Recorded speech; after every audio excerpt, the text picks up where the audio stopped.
Monday night wrap up. We're going to see if we like these. Let me know if you like these. Let me know in the chat how your weekend was in one word. Mine would be sludgy.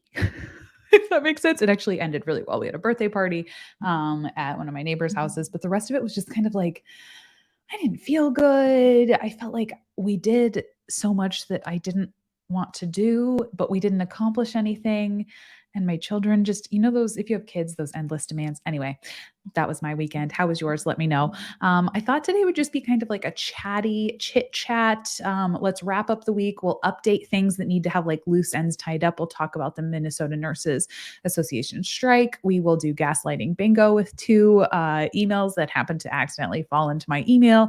And then we will answer some uh, emails, questions that I had brought in from my newsletter. So if you don't know, I have a newsletter. I'm really bad at ever writing anything. I'm working on getting better at that. So if you do want to sign up, I have some like freebies in there. You can get different templates that I like, a soap note template, a nursing report sheet template, and a bingo template in case you want to like be a total nerd and print it out like I'm going to do. I'm going to print mine out and laminate it. So I just have to get my printer fixed. So if you would like to do that, let me know. If you're watching this on the replay, hello, welcome. We'll have timestamps for you so you can hop right to the section if you want to see, but you should just want to see all of them because they're great fun. And if you're here live, welcome, hello, I'm happy to see you. How blah. Okay, so Montana gal, hello. We had a blah. Jamie Mauser is a Minnesota nurse here. Let me know if you have any extra details that we have that I might not have because I couldn't find a whole lot, but we'll see. Patrick Morgan finally catching alive. Hello, welcome. I'm glad you're here. Mama Nurse, hello. Chad is here. Hello, friends. And let us see. Oh, Ryan is also catching a first live for once not working. So I tried to catch a live. I'm trying to like do different times to try to, catch different crowds. And we'll see if this is something that could be fun. I was like, I kind of want one stream where we can just be like, chill and not just be able to be like chit chatty. So we'll see how that goes. The internet usually doesn't really love love like the chit chatty ones, but I do. So we'll go there. Matthew Wolf is here also as a Minnesota nurse. So you might have the inside scoop as well. I had to work, hence the blah. I got you. Let me know. Did you work this weekend? I cheat. I don't work on the weekends really anymore. I mean, I guess kind of. This isn't really work. I wouldn't call this work. Still breathing. So far so good. I'm glad we have a really high bar. That's really, really great. Yikes. Lizzie Smith is also from Minnesota. Great. So all of you Minnesota people, welcome. Wonderful. If you guys participated in the strike, go you. If you are not familiar, like what are you even talking about? So Minnesota had a ginormous strike for their Minnesota Nurses Association. 15,000 nurses said, you probably should treat us better. And the hospital said, no. And then they had a strike because that's kind of what you do in a union. That's your big weapon usually. And yeah, it was awesome. They stood up to it and they said, we're not going to take this anymore. Hopefully it's something that like picks up and keeps going. And yeah, we're going to recap from it because we've covered a lot of different things with it. And basically the recap, shall we hop over and see what is going on? Lizzie Smith is a nurse in a Minnesota hospital. So our ICU, they staffed travelers one-to-one, gave them gift bags, and they left it a mess. Awesome. That's not awesome. I'm really sorry that happened. So that's ironic. The ICU that they staffed it one-to-one because what that means is one patient to one nurse. And that's what they've been asking for is, hey, better safe and staffing ratios and like maybe treat us better. So they gave them gift bags. They treated them well. And then you left it a mess, which is just rude, right? You don't really want to leave your house a mess. But also I wonder like, do they know how to clean it up? You know what I mean? They might not know how to clean it up. New RN22. Thank you so much for the super chat. I appreciate you. You're the bomb. And Matt said so many reportable events. Oh, that stinks. One-on-one. Wow, who does that? So the Department of Health was in those hospitals in order to try to see what the situation was of like, is this safe or is this dangerous? And I want to say, like, it'll be interesting to see what comes out of that. I think they had probably a pretty low bar for what they were going to accept as like acceptable, because what's your other option? To like shut the hospital down and then put the city in the middle of chaos, because it was most of the city's hospitals that were doing this. So I've seen some people be like, "Oh, see, it was totally fine because they, didn't have any big events." But it was like, but like, really, are you really going to shut it down? Ooh. Also, new RN 22. Are you a new nurse, or where are you in life? And if you are, I hope you're okay. Let us know if you're okay. That first year it's just a lot. Steve Robbins, I'm a Lions fan, so I'm just going to go hide in the fridge. I'm assuming that has to do with the footballs. um, the Lions, right? Okay, we're going to see if I can find all of my football. The game ball knowledge, as I say, because I am not a sports human. Lions are Michigan, right? Yeah, the Detroit Lions.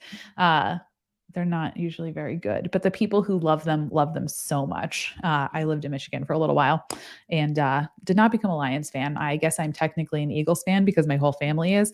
And, that's where we are. Okay. No, lions are large cats. Yes, thank you. Let me see. And Sciatic said here, travelers got the cold shoulder in Minnesota. It's a red flag state. Got to get the almighty money. Maybe make that an orange state and pay the consequences. I don't even know what an orange state is, but I don't know what that means. Okay, let us see what went down with the strike. Spoilers, not a lot. Not a whole heck of a lot. And our Minnesota friends, you can let me know if I'm wrong about that. But so we had 15,000 nurses. Minnesota Nurses Association is the name of the nursing union that covered these, that was organizing these strikes and bargained for these nurses. This was at several different hospitals in, I think it was 7 hospital systems, 15 hospitals, maybe 16 hospitals, something around there. So, and that's just like the big hospital systems, right? With several hospitals each. So the strike lasted 3 days. And the whole reason that they were having a strike was because basically you had the hospitals who, when you're in a nursing union, the union negotiates with the hospital to get them up with contracts that basically say, hey, we are going to have, this is what you're going to get paid this year. This is what you're going to get paid the next year. This is the next year. This is how much time off you get. It spells out everything that you will have. And it's pretty much all the nurses get the same type of thing. Your pay is by seniority and yada, yada. So my understanding of this is their contract ran out. So they had no agreement or plan going forward. The union and the hospital could not agree. So they ended up striking. Strikes bring with them inherently really, really, really negative press for the hospitals, right? Because they're people walking by. It obviously got a ton of attention on these hospitals. Everyone's throwing out like, oh, here's what the CEOs are making millions. Like they won't treat their nurses like this. The nurses are coming out and saying like, look at how unsafe this is, which doesn't look great, right? For the public who's like, I don't want to go there. So that is the penalty kind of for the hospital, as well as the huge financial hit that the hospital has to take to bring in all these travel nurses and staff them one-to-one and buy them goodie bags and do all the things. So that is kind of the situation. They could not agree. Minnesota, the hospitals did not want to pay them anywhere near like the amount of money that they were supposed to be making. They also didn't want to budge on staffing. It was a mess. If you want to see more about that, I have 2 other videos, maybe 3 on them. I'll leave them linked down below. But unfortunately, at this point, nothing much has happened. This is the press release from the union.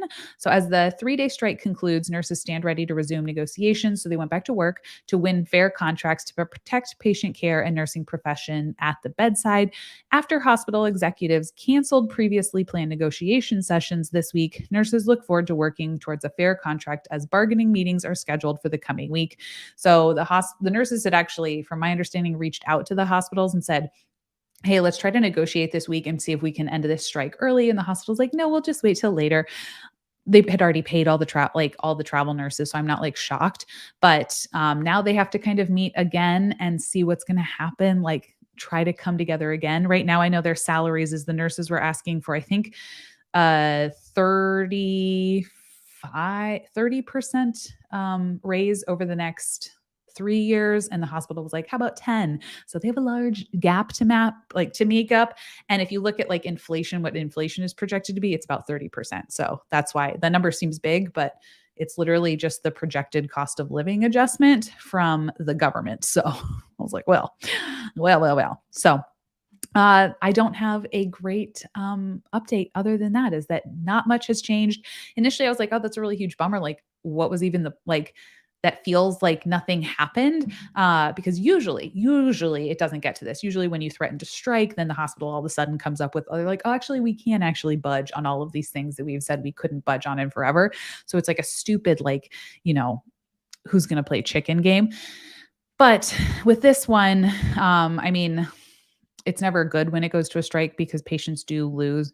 But at least it has a lot of negative press. It showed that nurses are going to stand up for this. So I think in the community, in the nursing community, it was kind of like a rallying thing to be like, hey, we're not going to take this crap anymore. You need to pay us. You need to give us our time off. You need to give us safe patients so that we can actually do our job.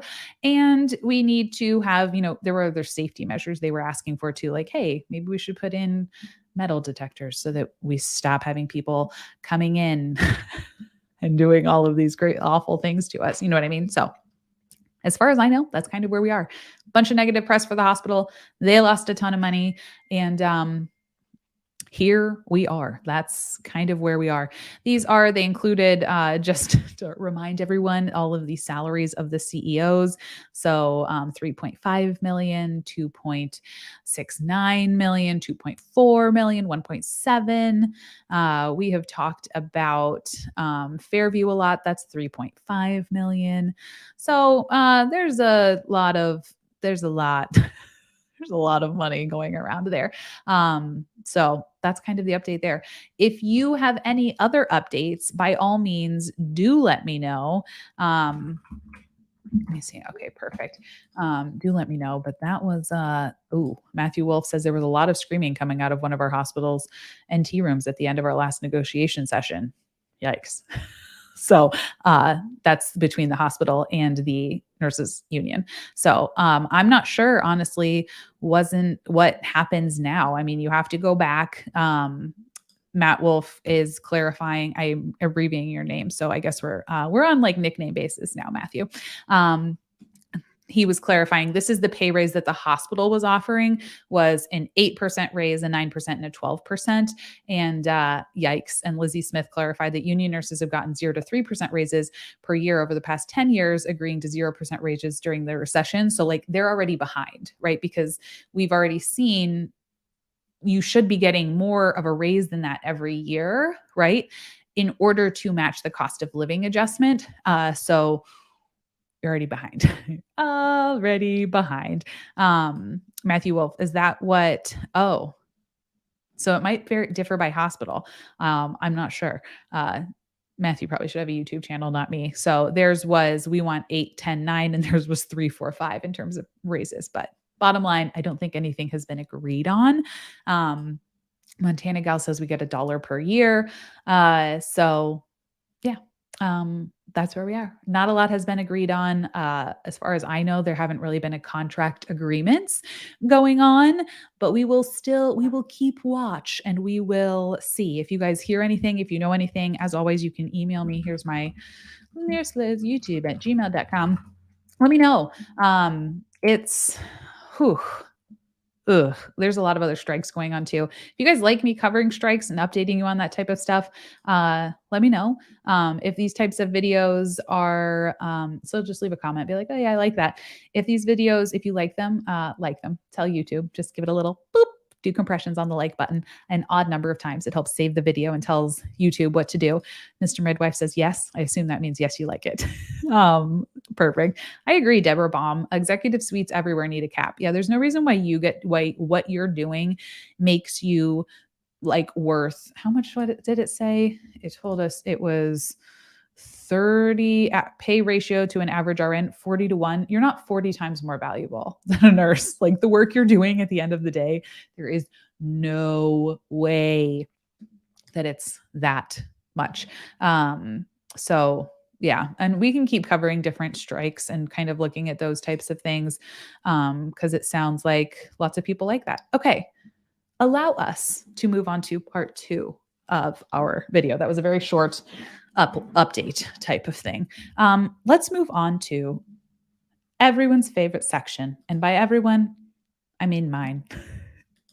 We shall move on to, hold on, I have to find the overlay. Hold on, everyone. Okay, here we go.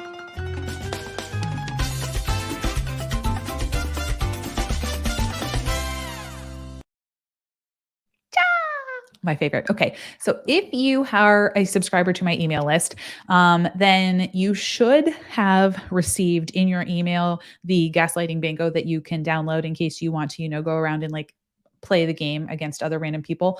If you're like at home and people start being mean to you, you can just like look at it and start making chicks and they're like, what are you doing? So you can download it. It's for free. Matthew Webb says, so much fancy, much wow.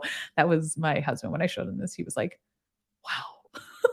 I was like, I'm going to choose to take that very positively. So if you want to subscribe for that, every now and then I send out things with like random thoughts, but most of the time, and then I'll send you things of like, hey, I'll let you know about like if people that I really love their stuff are like having a sale, but I really am bad at sending them out. I will never sell your information because I can't even figure out how to send an email. So if you want to get that, there you go. If I ever, if we have updates, it'll be there. The internet told me to have an email list. To be honest, that's why I have one, because everyone I talk to was like, what about your email list? I'm like, I don't have an email list. So then I got one, but I don't really use it. So anyway, moral of that story. Bingo card is there if you want to see it. Okay, let us go to, where shall we go first? We can go to the CEO update. Okay, perfect. Let's pull up this one. So again, these are emails that fell into my email very much on accident. Some of these people are just so clumsy, and the information just falls into my email. They stumble, they trip, and we get to look at it and play gaslighting bingo and see if we can get bingo based on all of their gaslighting tactics that they include in these emails. Are we ready? Ready, set, go. Okay, so here we have an email from, here's our bingo card on the left. I figured out this time how to get that to work. So we have, here's all the different ways that you can gaslight people, and we'll go through the email. Let me know in the comments if you see a particular thing that you identify with. You're like, oh, that's definitely isolation. Let me know in the comments and we'll mark it off. I am working on, sorry, I know this is a lot of updates. I am working on dabbling in a different, I might try streaming in OBS because I am going to start playing a video game. I have a streaming channel. If you didn't know, it has no videos on it, but I'm going to be playing Dreamlight Valley and maybe like Ooblets and like just other fun, silly games. It's called Dopamine PRN. Get it? Dopamine as needed, because you get dopamine from playing games. So I'm trying to learn how to stream on that.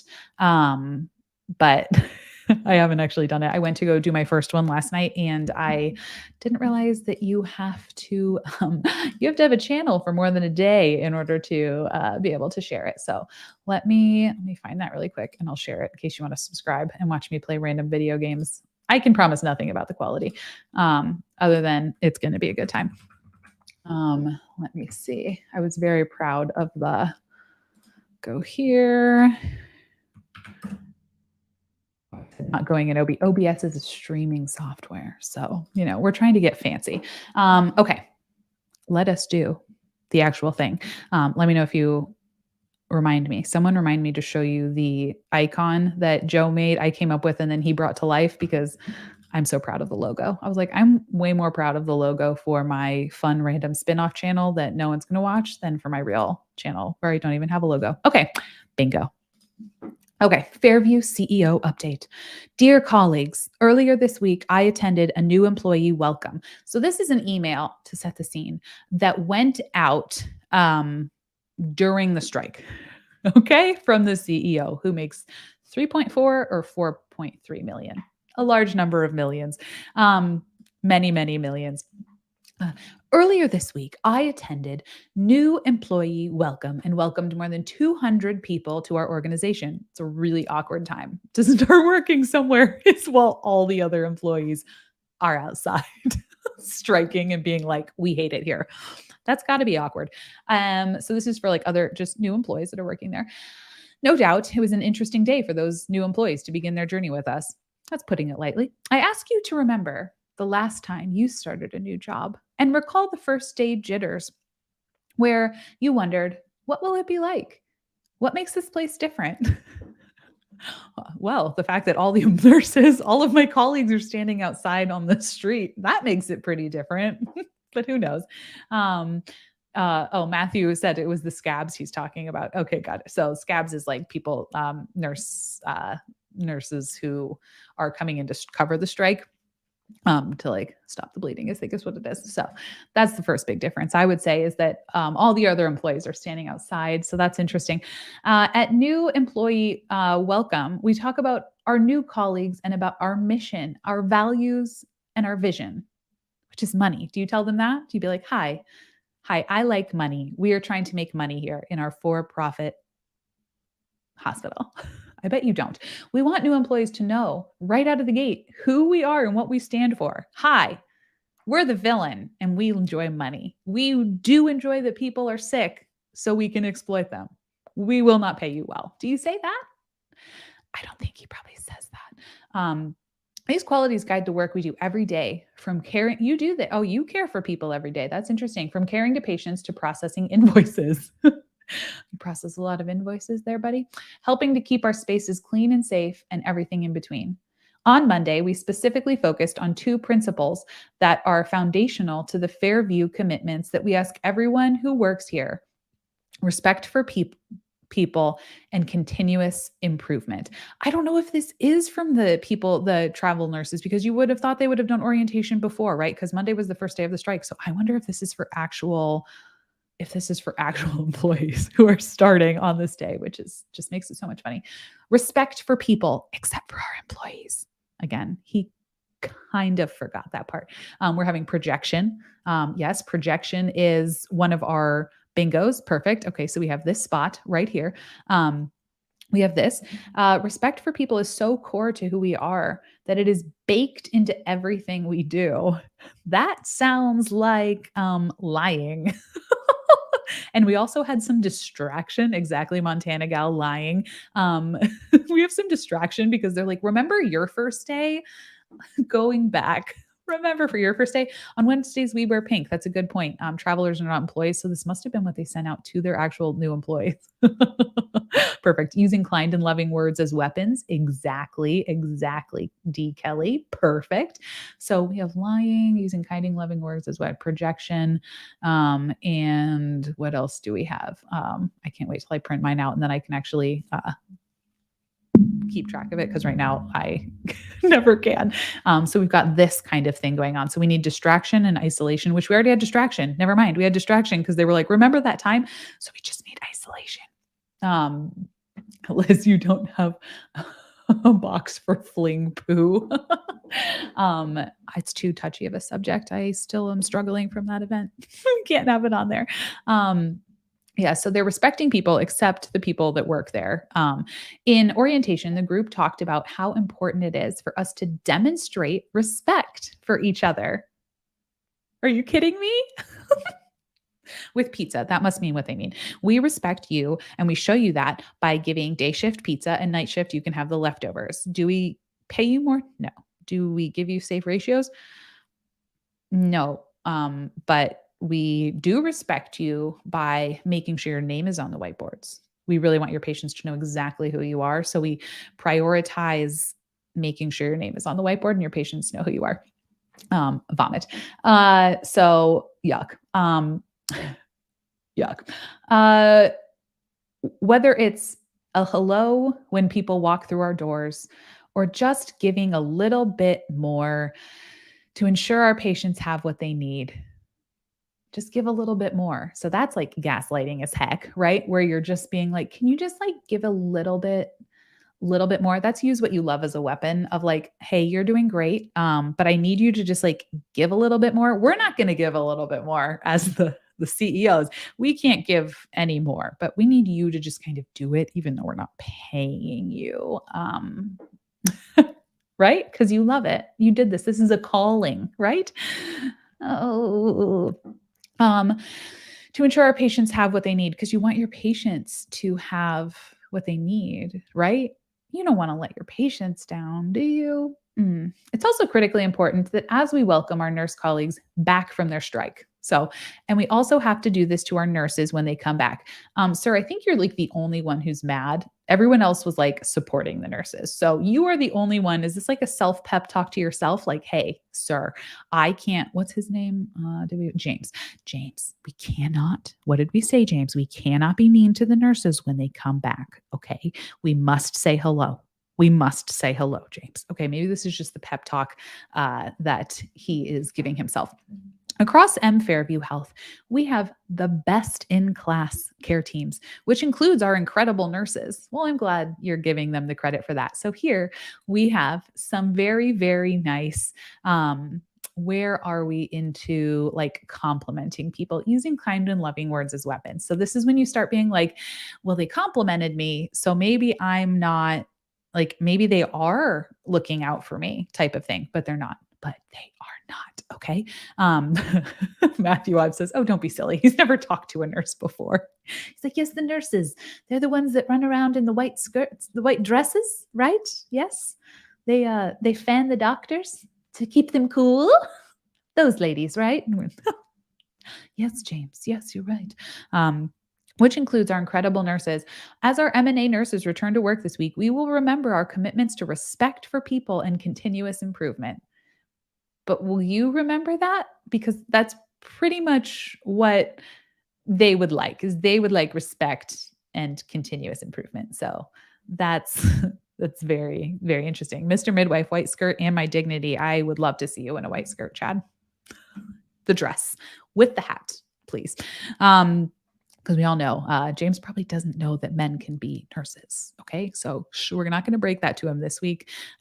Because if we told him that, Chad, like you and Matt were nurses, his mind would just be blown. He wouldn't even know what to do it. He'd be like, the doctors? I don't even know. Well, that would be awkward. I don't think they could rock a white dress. You never know till you try. And also, why is it white? Why were they like, let's actually give the worst color so that every body secretion shows up on it. Yikes. Why? Please make those eyes at him, Chad. We will remember our commitments. Okay, so we're going to respect people even though we don't respect them. When we respect each other and strive to continually improve in the work we do, our patients benefit. Wow. As do we all. When we respect each other and continually try to improve the work we do together, our patients benefit. It seems interesting that that is literally what the nurses were saying when they did their strike. Like, hey, if you respect us and pay us and keep us safe and allow us to have safe ratios, we can work better together and the patients will benefit. So that's interesting that when the nurses say it, it's lies. And you need to go tell the media that nurses are greedy, evil people. But when you say it, yes, Montana gal, exactly. Patients benefit from good work ratios. But no, they benefit from waving in the hallway, apparently. In a note to you last week. Oh, so now we're just like pivoting. Okay, we're being like, hey, reminder to you, mostly a reminder to myself. We need to be nice to the nurses when they came back. Okay, HR has told me. Carol has told me over and over and over again. James, you need to be nice to them when they come back. Okay, you got us in this mess, James. Don't you dare be mean to the nurses when they come back. And he's like writing this letter to himself to be like, be nice to the nurses, be nice to the nurses. He's going to change pace because he hasn't talked about himself in like 2 paragraphs. So we're going to pivot back to James. Okay. In a note to you last week, which we reviewed James's note in our last Minnesota strike video. it was very interesting. He talked all about how he was once in a union and then needed to he was the hero because he put the company's needs above his own in the union that he was in when he was a teacher. So he was the like star student there. He would really like you to remember that. So that's the one he's referencing. You can go check it out. In a note to you last week, I shared part of my career journey that started with me teaching math and coaching high school sports. My journey led me, he's talking about the whole thing again. My journey led me from there to healthcare, where I unexpectedly fell in love with the work. And I think when he said I fell in love with the work, I think he really meant paycheck. Okay. I think he meant paycheck because when you make $4.3 million, that's a whole lot more than you probably make as a teaching math. So that's probably what we meant there. Part of my interest came because I love money. Oh, that's not what it says. Because I love using information to improve people's lives, which you definitely wouldn't do as a teacher. So that's good. I switched to healthcare. I really wanted to be in the hospital administration because it allowed me to use information to help people's lives. That's teaching. Back to my roots as a math teacher. There you go, Matt. There you go. Not Matt, James. But it's also about the people in the healthcare, including all who work in Fairview, who I've found are far more intensely dedicated to the mission and values of their work than in any other industry. Which is probably interesting because you've met like 3 of them. 3 whole people, I would imagine. We have more smart people in our buildings, each and every one of you, at all levels of the organization than any other industry. Smart? That was the only adjective that you could come up with, James. All right, say something nice about the people. Say something nice about the people. They are poor. Okay, that's not nice. They are overworked and they look exhausted. Okay, that's also not nice. They have hair. No, not all of them do. They're smart. Good jobs, James. Good job. Yeah, exactly. AP nurse. The word is intelligent. Montana Gal, not exactly a compliment. You're so smart. Wow. Good job, Matthew Ives. Replaceable? Exactly. Disposable. I think it would probably read better than that way. So you're smart. So just remember that you are very smart. Everybody out there, very smart. Wow. We have more, I want to read it. We have more replaceable people in our buildings, each and every one of you at all levels of the organization than in any other industry. Reads better that way. Working day in and day out to support our community while I am on my yacht. I added the last part. You energize me daily with your passion, your ingenuity, and your dedication to improving the lives of other people while I bathe in my money. So that's nice. So that's doing a little bit of more like, using kind and loving words, doing all of these nice things of, making you feel like, oh, well, you're going to offer me like kind of compliments that are really still pretty crappy, but still. Oh, I'm sorry. I said plane. I meant yacht. In that vein, we must respect the obligation and the privilege of doing what we do. So here is where we're going to move into the part where they say, this is a privilege. This is not, this is technically a job, but it is a privilege to be doing what you're doing. And you need to take it a little bit more seriously and start stepping up. And even though we're not going to pay you for extra work, you need to smile and do the extra work. Okay. That's where we get here. In that vein, we must respect the obligation, hi boho, and privilege of doing what we do, all for our patients. Because it's all about the patients. It is not, you may, Mr. Midway, you may kiss the royal ring. It's all for our patients. So this is, again, when we're using what you love, which is usually most nurses are like, have a passion for like helping people, which is why we go into this. Or you just find it to be a secure job, but that probably doesn't interest James. That's not a good thing you can use against people. So again, focusing it back on the patients so that you don't think about him and his yacht. In the coming days and months, I ask that we all respect our colleagues across the system and focus on the work of delivering care and caring for our patients who need us. So I don't want to focus on the fact that we still didn't give in, okay? I don't want to focus on the fact that even though all of this is happening and everything kind of fell apart here for a few days, and it's probably been pretty rough on you, because remember, this is an email to like everyone. Let's not focus on the fact that we wouldn't budge as an administration, and the nurses were standing up against us and made a lot of noise outside, and now everyone hates us. Let's focus on the patients. Let's just focus it all back, okay? Focus it all right back. By coming together, we will continue to find new and better ways to care for our patients. Except you wouldn't come together because you denied all the meetings with the nurses. You would not come up with a new contract. So, um, that huh, seems like denying some wrongdoing. Also, we're having a very impressive, very, very impressive thunderstorm here. So if all of a sudden I disappear, I'll catch up with you later. It's because we lost power. We live in the middle of nowhere. Shifting blame. Yeah, AP nurse. That is definitely some shifting blame happening right there. Shovels money bags into my jet. We really need to focus on the patient. Don't look over here at what's happening. It's a privilege to be able to call you my colleagues. Would you know any of them on the street? Would you know any of them? I am grateful to serve alongside you. Wow. Serve alongside you. I don't think someone tell me if you have ever seen James Hereford in your hospital, because I have not. So did we find, so we had lying, we had, I don't know if we had bingo on this, which seems shocking. We shifted blame, use what we love, because we didn't really incite chaos. Did anyone else see bingo? I don't know if I saw bingo on this, but we were very close and it was an excellent email. And whoever accidentally had this fall into my inbox, you are the MVP. This was a horrific email. We have one more. Yeah, we are not your we are not your peers, James. We are not your peers. I am disappointed that we didn't get there. The other half of let me take this off really quick. Oh, good. Okay, there we go. Lizzie Smith says the other half of the issue is that executives flat out don't care about how patient care is affected. They care about the money, and that's it. Exactly. They are not looking at the patient care aspect of it. They're looking at the bottom line because these hospitals are businesses, right? So they want their bottom line of the business to show a net profit, right?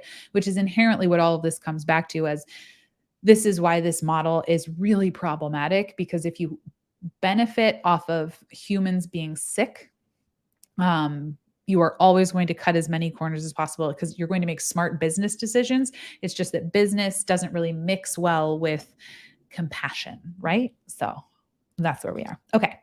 Let us go to our round 2. Let's see if we can get bingo the second time. All right. Fun. Do we like gaslighting bingo? AP nurses, as long as people come through the door, which we know they will. Yep. And people will. All right. Gaslighting bingo round 2. We have an email from Fairview. So this is another one. This one is from when it first started. So before the strike happened, so we're going back in time. So this was September 1st.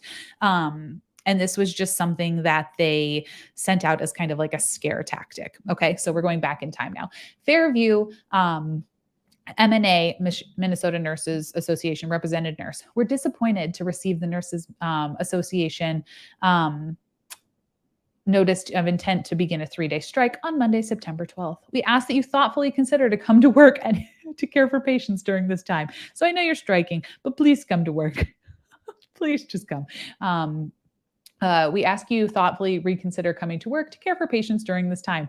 We have enclosed a document that outlines the key and pay and benefits impacts to consider when making your decision. So like, hey, when you're in a union, you're pretty much supposed to, if they strike, you don't go to work. That's kind of like part of being in the union is you say, hey, we're not going to go, and then you don't get paid and it stinks. That is part of the agreement. So they're just like coming in here now and they're being like, oh, look, like, here's all this information in order to like, you can still come to work. Here's how you can get out of the union. Here's where you can find more information about getting out of it. And basically coming up and like, they're pooping themselves, right? They don't want to have to send out for all the travel nurses. They don't want to do as much of that. They know how bad this is going to look and all of the negative events that are going to lead up to this, the safety issues of not having your own nurses in the hospital. It's not good. Nurses who intend to work during the strike may communicate their intentions to their leader. Oh, I think we read this one already, did we? Because we called them the leader and we made fun of them, and should do so as soon as they make their decision. A hotline number has been established. Yeah. Okay, I think we read this one last week and I forgot, and I just put it in here again. But basically this one was them saying, you can, come on, you can always quit whenever you want. Whenever you want, we can do this. So we're going to give you an honorary thanks for coming. But we did go over this one last week, so I will take it out. Thank you to everyone who sent me those. If you ever stumble across emails from your employer that may accidentally fall into my email and be you're okay with them being anonymously spread to the internet, that would be very unfortunate and also great. So if you ever just in general run into anything like that and you're like, oh, this might be good for someone to see, we would like to see that. We would really enjoy seeing that. Very, very much. All right. Deborah Baum. Yeah, that's right, Lizzie. We need to put an end to the ridiculous salaries. Yeah, there's no reason why they need to be that high. Yeah. And exactly like Mr. Midwife said, oops, how'd that fall in there? It's not late night with Liz, but it's turning into that vibe. Okay, friends, we are going to now move into more of an open Q&A type, reviewing some questions, loose chitter chatter moment, and wrap up. This is the third section, the third segment of our stream today. Like I said, let me know if you like these Sunday like recaps. If you have any other questions from the week, let me know. These questions that we're going to be answering from this week are from from emails in my newsletter that I get. So I can't always answer a ton of like DMs on Instagram because I just don't have time. Or if like I get emails with like long questions, sometimes it's hard for me to keep track because I have ADD and I don't keep track of things well. So if you ever have a question, you're like, hey, I want to kind of explain this whole situation, I will do these in these like weekly roundups, maybe if we like this idea. And then everyone in the chat can also give some insight into these situations, because it's usually someone saying, here's my situation, I'm not sure what I should do. And let's, all kind of look at it together. So we'll read through them. And if you guys have any quick questions in the chat, be sure to leave them. We can just kind of like chat and talk and hang probably for another half an hour, I would say. And then we'll all get going. But thanks for being here. I'm playing around with like different schedules, different types of streams. So we have like Tuesday, which is Late Night with Liz, which this week is going to be probably on Wednesday night, I'm imagining, because I have I'm busy on Tuesday night. I'm going to dinner with some people, and either that or we're just all getting together and hanging out and drinking, and I probably shouldn't be on the internet after I do that. And then Friday is usually the panel, and then Sunday could be recaps. Let me know. Do we like this? How do we have thoughts? What do we think? But yeah, we'll go through there. Sav said, where can we watch your stream? You stream video games. It's on, do I still have the link posted? There we go. It's right there. Oh, should we look at it really quick? Oh yeah, because we were going to go and look at I wanted to show you what the channel logo looked like. So way back, many years ago, I used to play like very low stress video games, right? So like things like Stardew Valley. I did play a couple that were like more stressful. I'm not like a gamer, but like, because I can't figure out when you have to do both directions. If you have to like steer your head and move your body forward, it's game over. But I've played a good number of video games in my life. And now I've moved into like Stardew Valley, Pokemon I'll still play way back when Moses was a child. Exactly.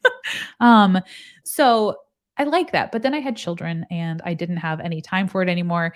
And I was like, I feel guilty playing them now, and be like, I was like, oh, I just feel like guilty playing them, which I shouldn't. But Joe was like, well, what if you streamed it? And then would you feel like it's productive? I'm like, yes, I would. So we're just going to stream it. And then I will have, we're going to have it'll be very interesting. We're just going to go into that. Okay. So here's what it is. I think it was so clever. So the channel name is Dopamine as Needed, because you get dopamine when you play games, right? And so I made this little like logo, or I was like, I want the logo to be like a dopamine molecule with like a controller coming off of it. And then he made this little like dopamine PRN thing also to look like an RN, also with like an EKG thing.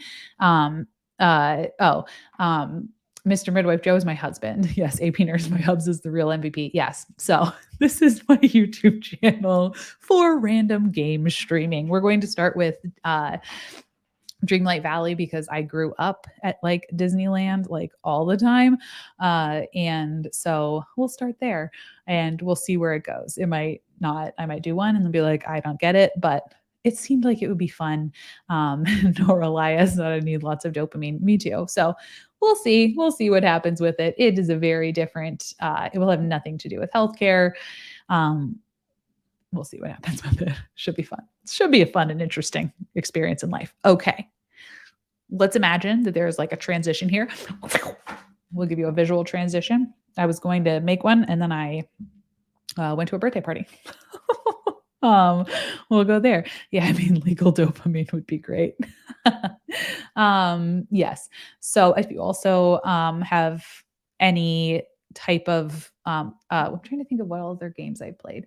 A lot of Pokemon, I played Fable, if you know what that is, and I was shockingly good at it. It's like a axed a lot of people to death. It was very good, very therapeutic. Things like what's the little one with the island? You make all the people.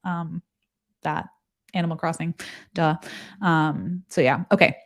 Let me open up some of the questions and we can just kind of group think through them, right? Group think. Where are we? So let us go and find well, bring up this one. Are all, and I will always make them anonymous, just so you know. So if you, at the bottom of my email, when you sign up for my email list that the internet told me I should have, there's a thing and it's like Ask Nurse Liz. That's where you can type and you can put like an extensive comment in there, which basically is nicer than, and it gets my eyeballs on it. So this is one thing. Rachel, who runs my life, will send me these. she will make sure they get answered. So that's a really good way if you have a longer question and you want to ask it, we'll answer them here. Our first question, are all these dosage calculations quizzes really helping? Doesn't the machine calculate it all? So dose calc is annoying, but what happens when the machine is down? So yes, I think it's helpful. I also worked in peds, so I'm biased because we had to calculate dosage all the time and we would double check it and our computers went down a lot. So what happens if you don't have your computer then and you have, your med that you need to then calculate for their kilograms and then pull it up and then convert the liquid. So it is really annoying. But sometimes you have to do things on pen and paper, and it is not fun. So unfortunately, yes. Night shift dose calculations, got to know them. Yeah.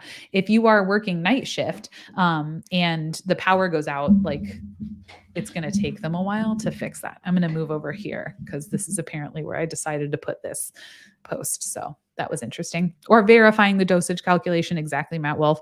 Yeah, when you have to go, AP Nurse says, yeah, when you have to go to paper charting, you have to know what you're doing. Yeah, so I am not a fan of most things becoming way more difficult, but you do have to know how to do that one. It is a wee bit needed. So thumbs up on that one. Okay. Next, dear Liz, I am a soon-to-be graduate NP. Congratulations. And I'm hoping you can weigh in on an issue. I love weighing in on issues. I can. That have been weighing on me. 1, the AMA stop the scope creep versus the AANP push for full practice. Oh boy, big thoughts here. I am in a full practice state. So if you don't know, full practice states mean nurse practitioners do not need collaborating physicians. They can just go and do their thing. If you live in a state that is not full practice, it means you cannot practice unless you have a collaborating physician who is going to kind of at least supposedly look over your work. Basically, none of them do. I am in a full practice state, so I know I do not have the issues of some of my colleagues face. I respect physicians greatly and do not ever want to try to replace one. Well, that's a good start. I feel like there's some people that are out there that are like, I would say most nurse practitioners know we're not doctors. But not all of them do. And that's nerve-wracking. Mr. Midwife says, go full practice. I do not live in a full practice state. we're going to have this talk one time on our panel discussion. I think it's going to be interesting because I have, I'm not sure that nurse practitioners should have full practice without having quite a few hoops to jump through. I think they should have full practice once they pass a board exam that is similar to like what a physician would take as like a step like in their residency. But yeah, because some of the schools that are pumping out nurse practitioners are just terrifying. And I've received them at the end of their clinical training, and I'm like, and you're graduating? Okay, everything's not fine. So that'll be an interesting conversation because definitely people don't always agree with me, and that's the best. That's why panel discussions exist so that we can disagree. So that we can like see other sides of things, because as much as I think I'm correct about everything, apparently other people are also have opinions and we should allow them. I do not ever want to try to replace one. I totally get it in their level of training. It's greater than mine. I also understand that the platform is based on patient safety, a laudable goal. I, for one, have no desire to work apart from a physician or the healthcare team. I see the point of both groups and maybe made many points I agree with on both sides. I just feel like that issue is so polarizing and dividing, and it shouldn't be. I feel like I'm stuck in the middle. I agree. I would just find what you like. There's lots of people all over the map. It's totally fine not to agree with other people. I'm like you. I like to work in a team. I'm not sure. I only worked in primary care for 3 years as a nurse practitioner, and I definitely would not have been comfortable working on my own. Like I liked having the team. Other people have different opinions. They have different experiences. So that's, Mr. Midwife says I discuss refer 25 to 33% of all my patients to my doctor. And I would say that's very typical in my experience. I always say that I can do 70 to 80% of primary care really well. And that's other 20 to 30%, I really need help with. And that's when I'm going to send you over to see the physician I worked with and have them look everything over. And then when things were more complicated, I would still run them by her because she could give me more insight. I think no matter what, healthcare needs to be a team sport. And go and look into it. So I don't think you need to worry about like, just go with what you want there. Like if you don't agree with other people, you'll feel it out when I was in NP school, they were really making everyone feel like, oh, you need to get out there and, immediately, everyone should live in a full practice state. Everyone should open your own clinic. They were very much pushing that. And, you kind of get caught up in that hype when you're in school. You're like, yeah, I should do that. And then I got out in the real world. I was like, I do not know enough to do anything remotely like that. So Montana Gal says, it's really good to know what you don't know. Exactly. So I think NPs tend to perhaps some people who get a little too excited and hype themselves up a little bit more and confuse their role. They think they're equal with physicians, and we just ignore those people. Okay. We say like, okay, you go have your feelings. Most of us are very normal. Acknowledge that we do not have the same training, can do most of the same things great, and then we just need to send them over to other people sometimes too. So I don't know if there was a question in there, but those are my thoughts. 2, I want to get my DNP. So a DNP is your doctorate of nursing practice, and that is the terminal, like the end degree. If you want to be a nurse practitioner, you can have your master's. I have my master's, but some people have their doctorate. So I can teach graduate level nursing. So they want to get their doctorate so that they can go and teach in a master's program, probably. So I can graduate in my retirement years. Oh, so when they're older, they can teach. Physicians do not own the term doctor, though a very important point is that in the eye of patients, it remains synonymous with physician. Yeah. I think that is a slippery slope of where it can be easily misrepresent oneself. For this reason, I don't want anyone to call me doctor after I complete my training because I want to be clear with patients that my training and role, I'm a nurse and proud of it. Yeah. So I agree with that stance. This is, like you said, a hot topic for nurse practitioners. Let me know in the chat, like if you guys are watching, what you think. My opinion is when you introduce yourself to, yes, even if you hold the role doctor as a nurse practitioner, the role of introducing yourself to a patient is to clarify your role with the patient. It is not to, that is the goal. The goal is to identify yourself and simplify things. In our society, when people hear doctor, they think physician if you are in a medical setting. Whether or not that is the way that it should be, is that not what we're talking about? We're talking about the world that we live in. And I think, again, I don't have my doctorate, so this would just be if I did, this was how I would handle it. I think if you introduced yourself as Dr. So and so, your nurse practitioner or a nurse practitioner, I do not think that they would hear a nurse practitioner because patients very rarely hear the whole thing you're saying. In my experience, I think they would hear doctor and think you're a physician. And what would happen later is if they found out that you weren't and they were like, oh, well, you told me doctor. And you're like, oh, well, I have my doctorate. Like, technically, I am doctor, but I'm also a nurse practitioner. So I don't think, if it was me, I would not introduce myself, even if I had my doctorate, as a doctor so and so to patients. To other peers in academia, yes. Would I put it on my coat, maybe even Dr. So and so, under that nurse practitioner? And if they asked about it, if they said, oh, your coat says doctor, you'd be like, yeah, I'm a nurse practitioner. I actually have my doctorate. But I just don't want to make it confusing. I never want to, like, make it seem like anything else. That's how I would explain it. Other people very much disagree and say, no, I earned this. I'm going to put it out there. I just have found that that has led to confusion in things that I have seen, in my opinion. And as I said, I am not someone who takes a lot of pride in titles. I'm like, just call me whatever. Like, I think it is, in the setting of introducing oneself in healthcare, is confusing enough. We cannot change the world at the moment of what that is. And so, like, let's just not, I'm not going to die on that hill. Other people are like, oh, well, that's a great time to educate. I'm like, I have 15 minutes with you, and we need to talk about the fact that you suddenly can't use your left foot. Your diabetes is out of control. Your blood pressure is 200 over 120. And you're crying because you just broke up with your boyfriend. So, like, I mean, we have 15 minutes. I'm not going to waste a single one of those moments explaining to you that I have my doctorate, like, instead of this. So, to me, not worth it.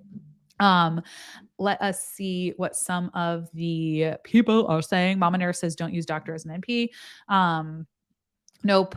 This is Chad, who is getting his DMP. Nope. I'm Mr. Midwife. He is Dr. So-and-so. Don't call me doctor. He's the doctor. Teresa Madison, DNP equals doctors of nurse paper writing. Amen. That's why I'm not getting one. I'm like, this sounds terrible. And I've never heard of that. Doctorate of nurse paper writing. You just basically write a huge papers. What AP nurse says, well, I mean, that's when I struggle with other people calling themselves nurses when they don't have an RN. I feel misrepresented, can make the public think they're being treated by an RN. I think nursing in general just is like, I can see that sort of. I don't think most people know the difference or care, but maybe that's just me. I don't really care if any other people want to call themselves nurses, because I really don't think the public knows or, like, can care. You know what I mean? I don't think they know, but I mean, I guess that's maybe part of the same. I think you're talking about, like, if you're an LPN, but I would say LPNs are still nurses. But but that's very true. If you apply the same logic, well, I don't know. But that one, it just doesn't bother me. But again, I don't really care about titles. And when they are, when they're being treated by an LPN or an MA, I've never heard MAs refer to themselves really as nurses. And I would say that LPNs are nurses. It's just a different license type. And I don't really think patients care to go there. PhD and MD are confusing for the public. Yeah. I just think it's a mess. NP, PhD, don't use doctor if you're not a physician in healthcare. Agree. Who says, what is an N? What is the N in LPN? Yeah, nurse. So, I mean, like I said, that one doesn't bother me. If you have your master's, are we supposed to call you master mistress Liz?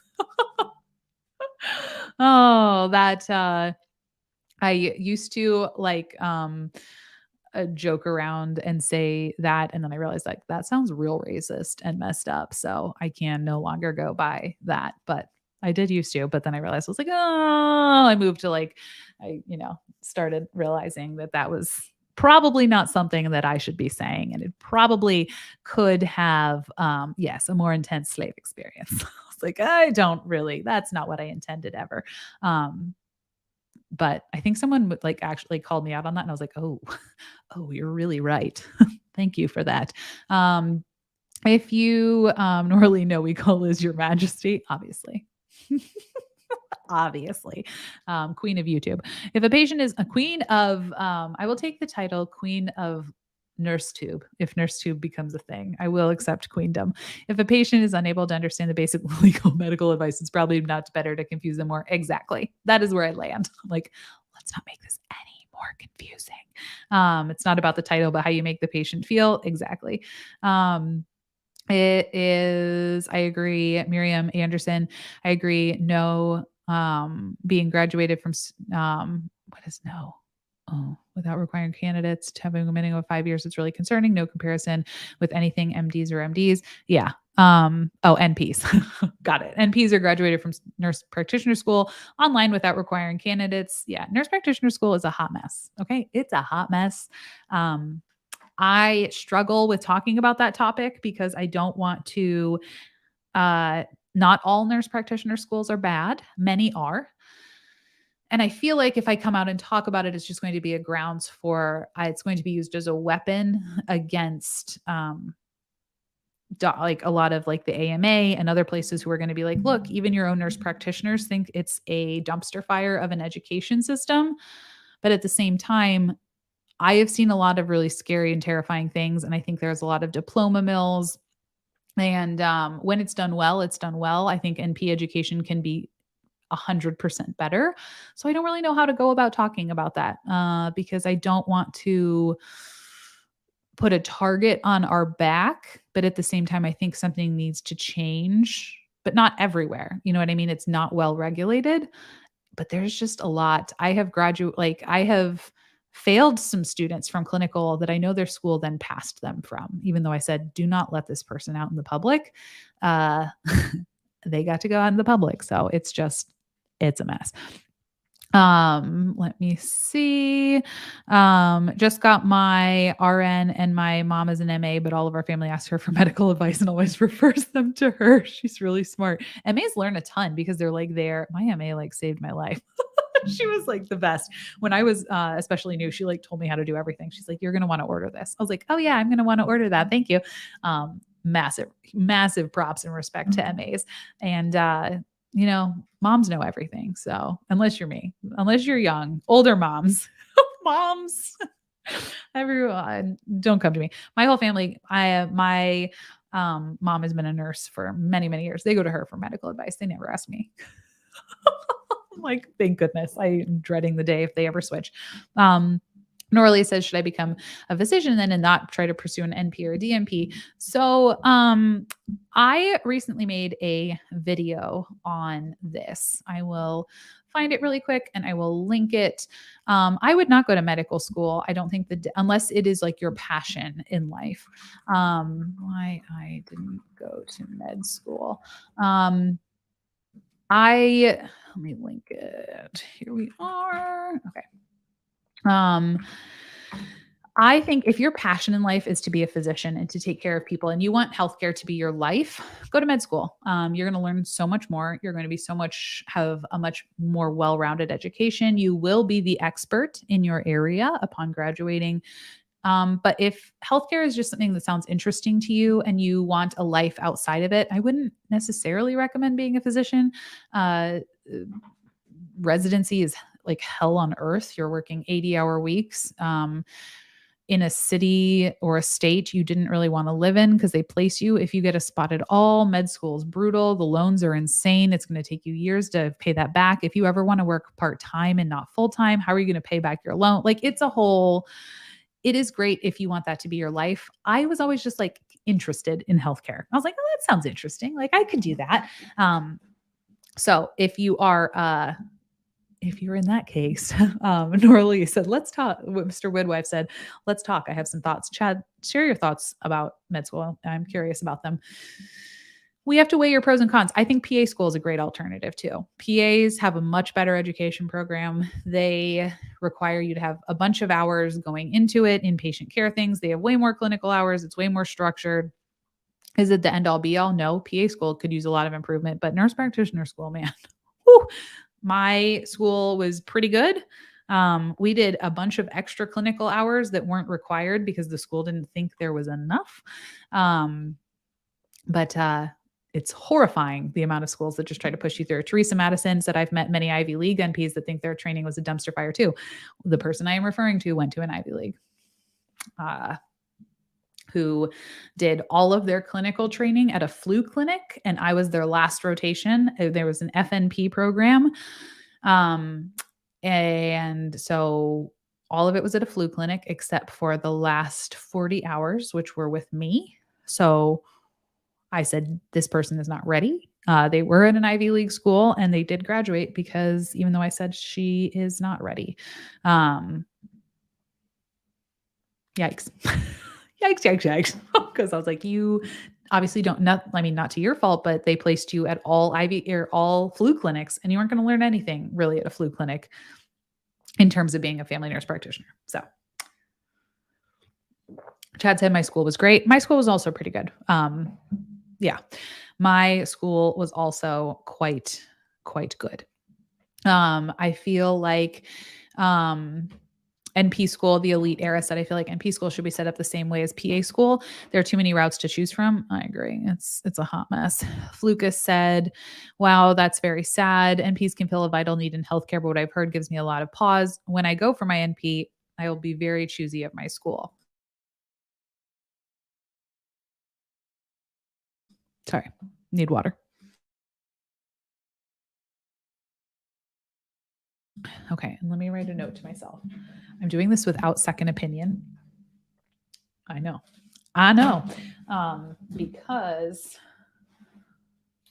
she goes to bed. She's like a grandma. She goes to bed. So let me write a note really quick. Chad, to give Noralia my email address. Noralia, send me your email address and I will send you Chad's. Send Noralia Chad's. I feel like I'm like setting you guys up on a date. Email. Okay, perfect. Deal. Perfect. So yeah, that's a whole thing. We definitely need nurse practitioners. They're great when they are trained well, but there's a huge problem. And then there's no orientation when you come out of school. So like I didn't have orientation at my first NP job, and that's very normal. Some jobs do in specialties, especially, but if you go into primary care or primary peds, there's pretty much like, hey, here is the computer. Let's look at it for 4 hours. All right, your first patient is at noon. That was my first day. And that was the first day of almost all of my peers all across the country. And they expect you to be ready to go. If you are not ready to go, well, you don't even know me. Those love you. Those are the biggest inspiration for me. Oh, that's very kind. Thank you. I'm starting on a peds cardiac ICU in a few months and I can't wait for it. Best population ever. I worked peds. And it was the best. Norlia, here's my email in the chat. And no one remembers the DOs. Yeah, DOs are just the DOs are doctors. They are physicians. So there is where we are. Okay. Third part of this. I don't remember if there was a question there, but hopefully that discussion answered your question, person. NP education desperately needs more standardization and regulation. Yeah. This is an area where I'm so thankful that I did my own research and I'm glad I found a really good school. I know you get out of education what you put into it, but having a school that supports your learning, holds students to a really high standard, and has the infrastructure needs to make a robust educational experience is invaluable. Seems that the respect for NPs is eroding and I constantly have to prove myself.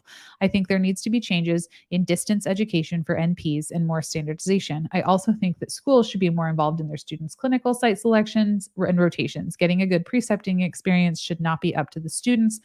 There you have it. I know this is a lot to unpack. Do with this what you will. Perfect. Okay, good. There wasn't a question. This was just feelings. I agree with you. I feel like I could have written this. This was awesome. Yeah, I agree.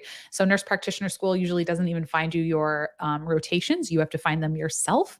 A lot of times you are it's not great, right? Because you're just finding like literally anyone so that you're applying all of your hands-on training to be with this person that you found on the internet, usually that you don't actually know.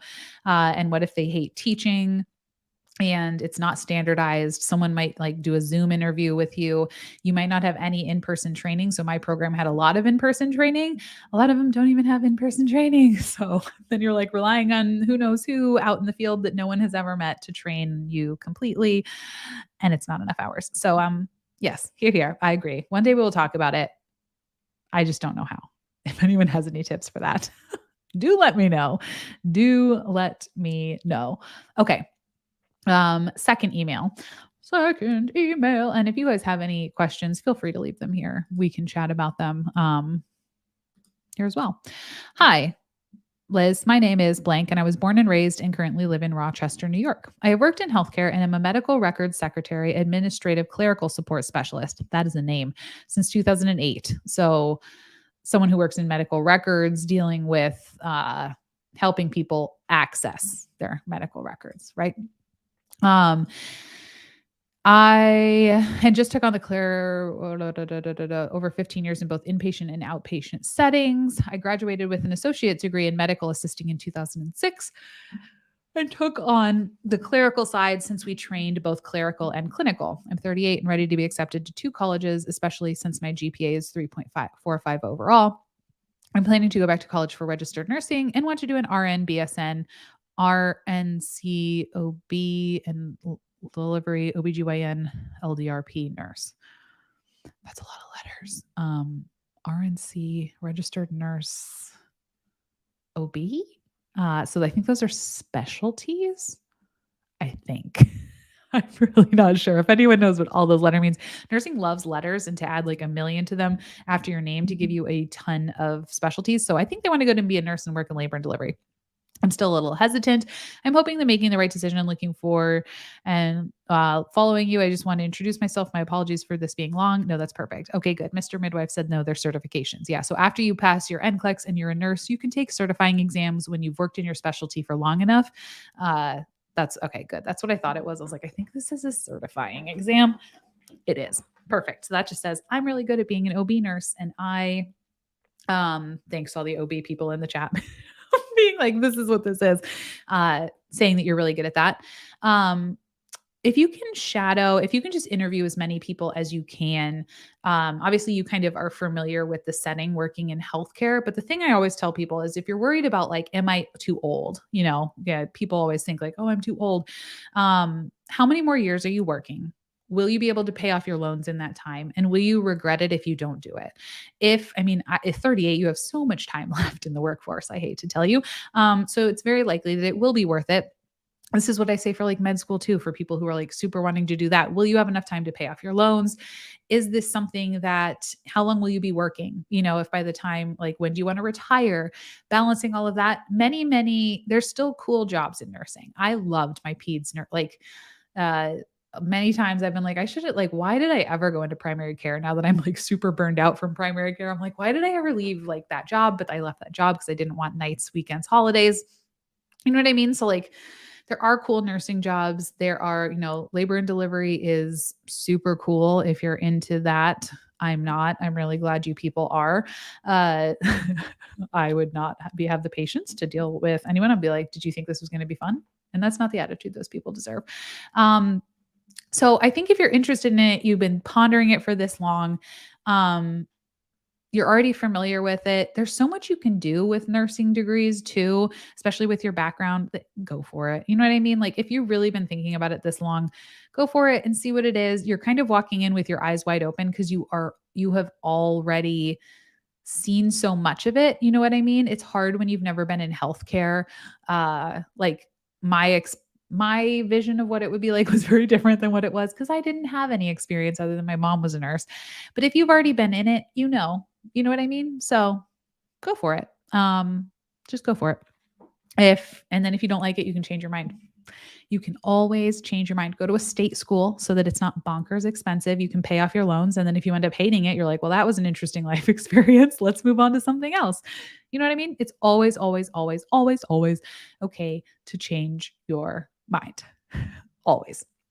Let us see 2 more. I have a question from the chat. Let's do that one really quick. Literally, yes. This is also what I think of the stupid number of letters that nursing puts after their names. Let me see.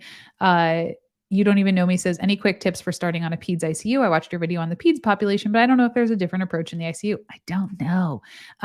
Natalie PNP, it has a lot of peds ICU information on Instagram. So if you go to her Instagram, she has a bunch. I don't want to lead you astray.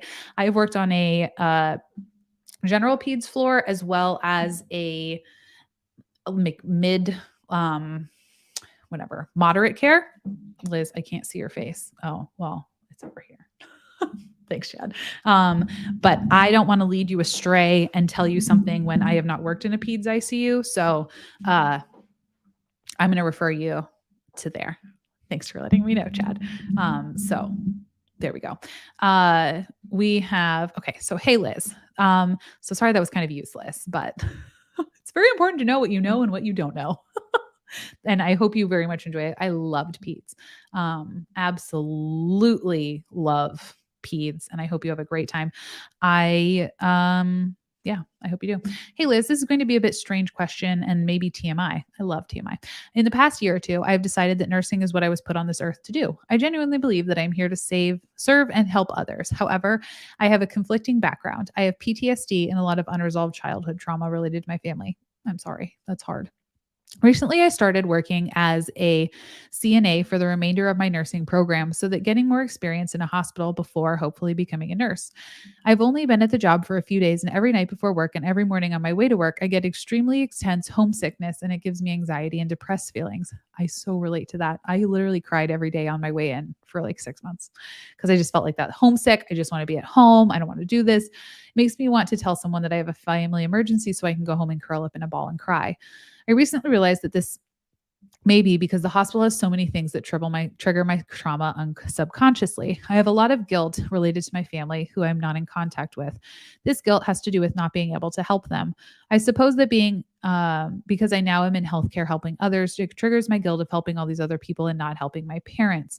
Anyway, my question is to you, is just to see if you may have any advice on how to combat this feeling of homesickness and depression. I know it's a weird question that you may not know how to answer because it's so specific and personal. So feel free to just brush it to the side if you don't feel comfortable addressing it. It can't hurt to ask my favorite YouTube nurse. Oh, thanks, friend. I'm sorry you're dealing with that. I also felt like that. And in the chat, if anyone else has felt like that with a new job, let me know. I think it's too early to tell, to be totally honest. I found that I felt so incredibly sad and homesick, and I just wanted to be at home when I first started my job, especially it was on nights. I did it because it was so new. Was not comfortable there yet. I had I can just viscerally feel that feeling in the beginning, like right now, of how uncomfortable I was going in every day. I was scared. I was not comfortable with my job. I was not comfortable with the setting. I was not comfortable with the people around me. Give it a minute if you can. If it's like really horrendous for you, leave, change your mind. It's totally fine. But I think it's really hard to tell in the beginning if you're just uncomfortable in a new role, which is normal because as humans, we're not built to like change because change is dangerous, right? That's how we get eaten by bears, is when we change our environment. Historically, depending on where you live, maybe it was a walrus or something else. What are hippos? I think are the hippos the ones that are like, they kill the most people every year. So your body doesn't like change. So give it time and see if as you acclimate to the job, as you find your people, as you get comfortable with the place, does it get easier? I would also definitely see if at all you can start therapy, because nursing, we talked about this in our last stream on Friday, actually, with about mental health specifically. The whole thing was about mental health, and finding a therapist who specializes in trauma would be really, really helpful, I think, to help process that of like, how is this going to intermingle? Because I do think it is going to relate to itself. And healthcare itself has a lot of trauma interwoven into it. So if there's a lot of unresolved other stuff, there's going to be new stuff, right? Because your job is inherently harmful at sometimes, like because you're seeing really hard things. So you're seeing other good things, but I would definitely get into therapy with someone who's specializes in trauma and like PTSD from that. And look at that as a whole and just go slowly and be really gentle with yourself, realizing that no, no, it's not your fault if this doesn't work out. You know what I mean? Not your fault at all. Norley says biggest advice for literally any and all nursing students is to go to therapy. Yeah. I would definitely start that. Give yourself grace and time and know that new things are always really hard. Uh, it did get better for me once I that feeling went away. Once I got comfortable and things got a little better. I did not cry on my way to work every day for a decade that I worked in healthcare. It got better, but it is it's hard. So I would just be very gentle with yourself. And we'll see where that kind of goes, and go to therapy. I think there's so much to untangle from past stuff and then future stuff too, like within nursing. Next question. I recently purchased your NP binder and I'm wondering, do you prefer it printed or just downloaded on your iPad and laptop for reference? Normally I print these sort of things out so I don't wait for things to load or rely on the good Wi-Fi, but with so many resources actually being a link on the website, would it be useful to print it out? So if you aren't aware, I have like a nurse practitioner binder for like primary care people. I will try to find it and link it on the way, or on the down below. I would do it digitally, except for I have a binder of all the algorithms. I printed those out. Do I know where it is? I don't know where it is. Otherwise, I would go and grab it. Do I know? Hang on.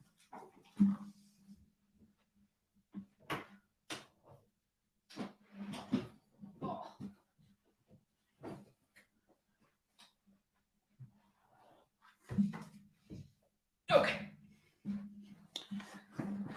So I printed out a lot of the algorithms. So these are really old. These are other ones that now I've replaced with like actual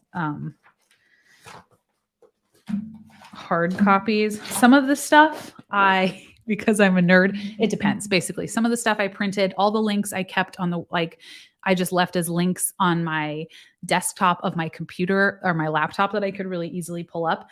Algorithms I referenced all the time, I printed and laminated because I would bring these in with me to see the patient and be like, okay, so like we're following on just some pre-diabetes stuff. Let's look at these things based on the guidelines. And I could review them with patients and then I could Clorox them and take them out of the room. Algorithm for intensifying insulin. I could bring it into the room, lay it down and like look at it with them. Same exact thing for all of my other algorithms is I would print those, bring them in. For more educational stuff, I didn't necessarily print it, but for algorithms I did because I like looking at them. I also always printed my diabetes manuals, which I include in there because I just like to flip through them. I like to flip through them. Sometimes I would just bring them in with me to the patient's room and I'd be like, let's look at this together and see what we're supposed to do next. But that's totally whatever your style is. And yeah, so that's the answer to that. Okay. I think, did we get through everything? We have AP Nurse says, I love algorithms. Me too. I have, if you have the NP binder, so basically what it is I think right now it's like $29 and you get it for like ever. And it comes with all the updates. It's really only for primary care people, but, I'm doing a huge algorithm thing on joint pain and it's taking me 12 years because I'm trying to like make it something that you could just like work your way through. And because I was like, why doesn't the internet have this? And now I know why, because it has 8 million moving parts. I'm like, what was I thinking? So that's what I have. I also have a whole digital version of the NP binder that I could bring in on an iPad in case I wanted that. Basically whatever you need.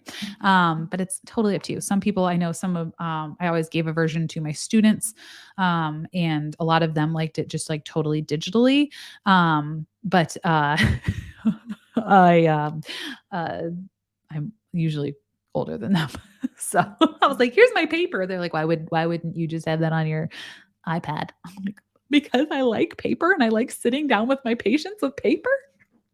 Oh, seeing this like makes me like miss working with patients. This was all of my like algorithms and um types of topical steroids and what solution to have, um how to pick weight loss medications. And I would just literally bring this whole binder in with me. We would sit there and like flip through it together and I'm like, okay, so you are having an let's see what does this chart tell us about your antidepressant and what would it mix with for other things. Okay, so that was that. All right, friends, did we do it? Oh, nope. I was like, oh, I'll be done at 10. It's 10:15. Thanks for Norley says I cry at the sight of pierogi because they're really yummy. It's okay to cry. Oh, I love it. I love it. Mr. Midwife, so we're hiring if you want to get back into it, Liz. Not yet. I can't. I do miss it. I do miss it, but I think I need to work at a Liz about to nostalgia her way back to clinical care. I would love to work in a free clinic doing like things like that. But the problem being free, my husband's not totally into the free part. He's like, oh, do you get paid? I'm like, well, no, it's more like volunteering. Because the thing that got me out of it was insurance and no one being able to afford anything and charting and that side of it. So one infinite mind said 9:15 here so you can use my time zone. Okay, we won't pay you. Oh, the best. But I don't know. I might have to end up looking for a real job. We'll have to like, not that I do like YouTube stuff, but I actually don't make any money from YouTube because I have Rachel to run my life, and I pay her. I should probably work on monetizing more so that I get paid from it. And then I work at Lecturio, which I don't make nearly as much as I did as a nurse practitioner. And sometimes I like expensive things. I'm like, I should probably get a real job. But I also don't like, it broke my soul. And I don't know if my soul's ready to go back to working there. So there was my existential crisis of the evening. Let me move back into center. Thanks for hanging out tonight. Let me go. Do you guys like just Sunday night catch ups? I know this is me, Chad. This is me. I know people are always like, it doesn't matter how much money you make. I'm like, I I kind of got into I like expensive tech things and other random life things. But I can't be one of those people who's like, I don't care about the money. I'm like, I don't care, but I kind of do. But I kind of do. I really want the new iPhone, even though I have no need for it. So here we are. So we'll see. I do have a couple of sponsorships coming up, which I'm excited about because those are people that will pay me money to talk about things that I already like. It's nice to pay your mortgage. Yeah, it is nice to pay my mortgage. I'm very fortunate that Joe works in tech and makes truly a money that, like, if you look at how hard we both work, I work so much harder. Like, no shade to him. He does work hard a lot, but like the amount of people that don't work in healthcare that like YouTube most of their week, like just are literally on YouTube is astounding. And I thought it was like maybe just people working in like computer programming type things. And it was like, no, this is like everybody. You get your work done in like a day or two, and then you just kind of like do whatever the rest of the week. And they get paid way more than nurse practitioners do. And they literally watch YouTube for most of the week. I was like, is this normal? And he was like, yeah, this is like most of corporate jobs. I was like, what? Because I was like, how are you watching all these shows? Like, when do you have time to do this? And he's always like, oh, like, let's go on walks because we both work at home. He's like, let's go on walks. Let's do this. Let's do this. I'm like, oh, why do you, and then he's like annoyed. He's like, why do you always say like you're so busy? I'm like, because I'm so busy. Like, I don't understand. I don't understand. Okay, good. AP Nurse says she enjoyed the chats. Yeah, Mr. Midwife, my wife, I earn it, she spends it. That's our deal. That's been lately. Last month, I did have to cool it. He was like, Liz, he was very nice about it. He's like, Liz, you and Amazon need to just pump the brakes, darling. I was like, ooh, sorry. Because by the time my salary from work covers daycare and preschool. That's pretty much it. And it sort of contributes. Joe, my husband just texted me. He's like talking mad shit for someone who benefits from my career choice. I'm very grateful for your career choice. I thought I was going to have to be the breadwinner. To be fair, when we got married, I was almost positive that I was going to be the breadwinner. It turns out you came up real nice and like became the MVP here. So thank you. I appreciate it.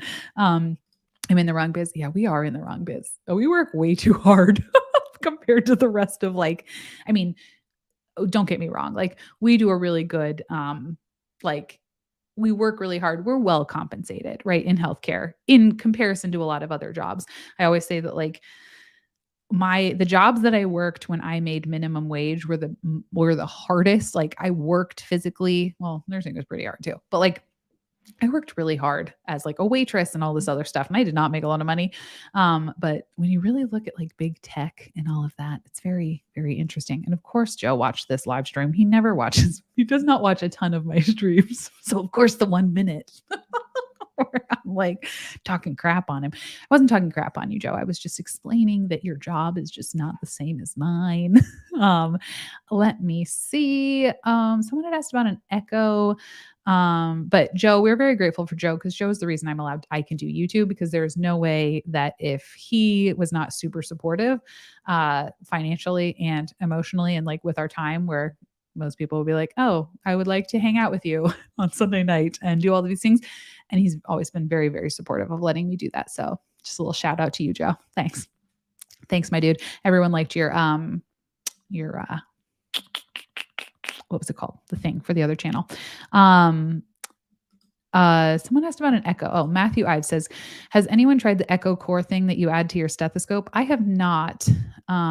They were going to send me one, and then wanted me to make a bajillion posts about it. And I was like, but you're not going to pay me? And they were like, no, we're just going to give you the thing. I'm like, well, I want you to pay me.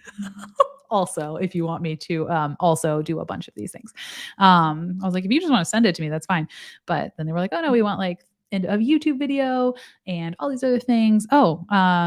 Matthew Wolf has and says it's awesome. So there we go. They're awesome. They, I think, amplified the noise, right? There's a whole bunch of digital stethoscopes now that look very fancy. I always used a Cardiology 4 by Littman, and I loved that thing as a nurse practitioner.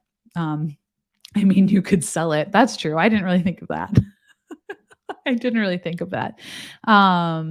Literally, yeah, AP nurse, literally soul crushing healthcare jobs at times, but can't get compensation. Norley said, I'd like to marry a few computer programmers just to stay home with kids. Is that an option? Can I do that? And you can do whatever you want. You can do whatever you want. Go for it. There you go. Find that, or go and find a really busy surgeon, who, ortho people work all the time. They make the most money out of, I think, all of the surgeons, and they're gone all the time because they are constantly, since they get paid so well, they're it's hard to say no to all these surgeries. So what you really want to do is you want to go hang out in the ortho department, find someone who's already an attending. You don't want to deal with the residency BS, and be like, hey, babies, I'll stay home. I'll take care of them. Monogamy in this economy. That's why I said you have to go for the top dog. Okay. You've got to go for the orthopedic surgeons. Love my Littman cardiology stethoscope. Yes, me too. That thing was that was an amazing little tool. I appreciated it. I caught lots of heart murmurs, appreciated it. I have a cardiology 3 that works great. My problem is that my fingers and hands are very creaky on it, and it can be hard to hear sometimes. Oh, interesting. I never used the 3. I only used the 4. And I used a regular Littman, whatever, classic as a nurse, because really all I needed to be able to hear was like, is this normal? Is this not? Is this wet? Is this dry? Is this, what is this? What is this? Where is this? Is there sound where there should not be sound? Noted. I will go tell someone else. And then came a nurse practitioner, and they were like, well, what kind of sound is it? And what does it mean? I was like, oh, dang it. Oh, dang it. I guess I have to figure that out on my own now. Is the heart still beating? That is all I need. Yes, exactly. Yes, those are lung sounds. Perfect. I remember my first like advanced practice assessment when you go in to like do your checkoffs, and that's what it was. They were like, okay, so like describe these. I'm like, oh, well, they're there. And I would like to page the provider that they're there. Anyone see my TikTok and Instagram fire that I caused by talking about the providers thing? I made a YouTube video about it, but they didn't catch wind of the physicians of the world must not have caught wind on the YouTube video. But they were not happy about the TikTok. I didn't even know it was that controversial when I put it out there. Are there better or worse specialties as an NP? So, for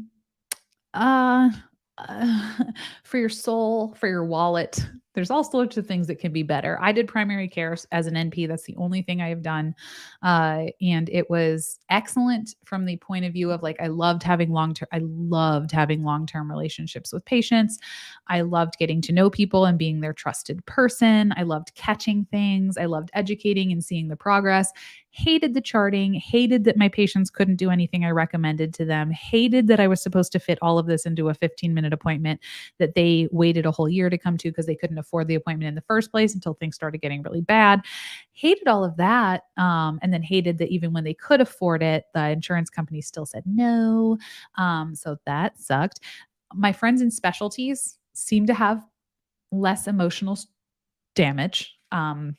From that, Chad, Mr. Midwife, catches babies, loves it. Midwifery is the best. Go catch babies. Downside to midwifery is depending on where you work, your schedule could be kind of bonkers because they have a lot more call type of things where like you have to go and, babies are born at all hours of the day. Inpatient NP, just think about your schedule. You're going to be working nights, weekends, holidays, potentially. Just things like that.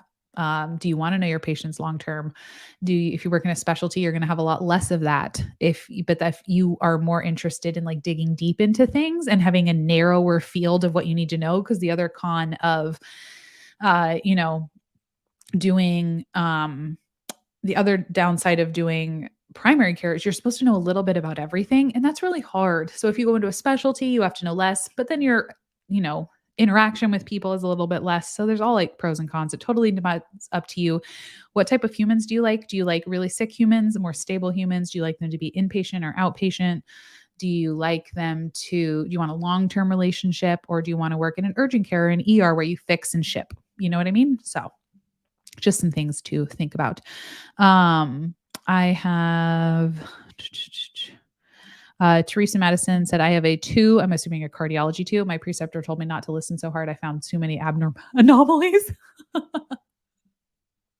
Yes, that's so true. Students catch all the stuff. And then like, it's really hard to be like, well, can we just pretend you didn't hear that? Because technically, yes, I'm sure it's fine. Like, I think it's like, this is nobody's heart is going to be perfect. So like, this is just them. It's fine. Let's go.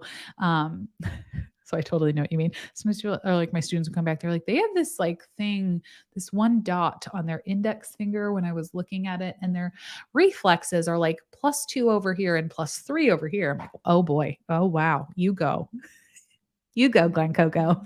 And then you have to kind of be like, okay, we don't really care about that. We have to prioritize other things that are definitely a problem rather than going down the list of things that could be a problem, which is not how you learn in school, right? Because in school, they're like, find every little thing. And then in the real world, we're like, everything's on fire. Pick the thing that's closest to you and we'll go from there. It's fine. It's fine. Okay, friends, I think I am going to go. I have to go wash my hair, which is true, which is why it's up in a clip.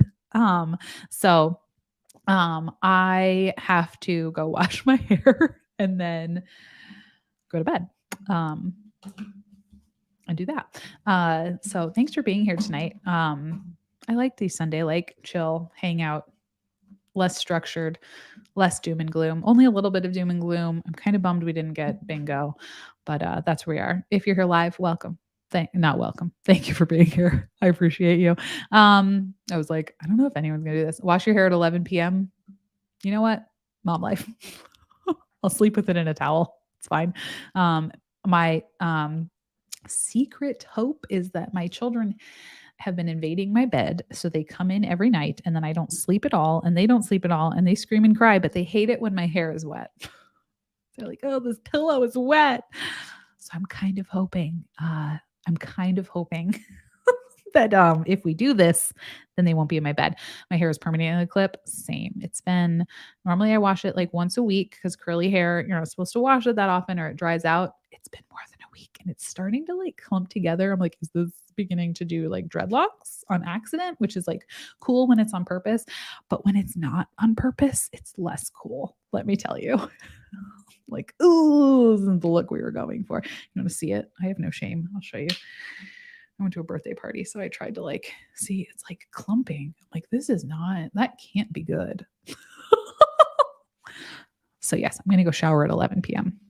Hopefully no one will come in. That's also the problem. I can't shower at normal times because I have an audience and my audience points out so many things. They're like, what's that? Why is that there? Why does that look like that? Is that supposed to be like that? Mine doesn't look like that. And it's just too many questions for one shower. It's too much. So, all right, friends, thanks for being here. I appreciate you. Please always remember that it's okay to change your mind. You are absolutely not alone in whatever you're feeling. Other people are crying on their way home to work too. Way to work. Probably not on the way home, unless you love your job. Maybe you're crying then. You are more than enough. And you, my friends, can do hard things. All right, friends. Mama Nurse. Also, happy birthday, Mama Nurse. I saw that your birthday was this weekend. I hope it was beautiful and magical and you got to hang out with all the people you wanted to hang out with and eat all the delicious things. And it's magical and wonderful for the rest of your weekend, even though that's like done now. Rachel, do I see your question? Come to the next live and I will answer it then. Okay, because I have to log off. I'm good at these Midwestern goodbyes that take like 12 hours. I'm like, I'm going to say goodbye. Here's another story. This one time when I was 2, bye friends, you can do hard things. Let's take that comment off. Where is our end screen? Found it.